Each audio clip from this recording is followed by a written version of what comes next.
रैम्बिबॉर ये वो बैग है जो आप 75,000 रुपए का लेते हैं, सिर्फ 4,500 रुपए जा रहा है।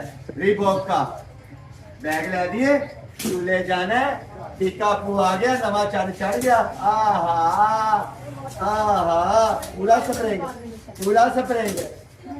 ले दिए, फिर चल चलो चलो चल चल चूल्हे नहीं जाना, फिर आ गया ने चल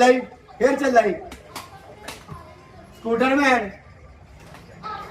हाँ पेट्रोल भैन भरा ने दोवें आपस फिर चल एक अमेरिकन है।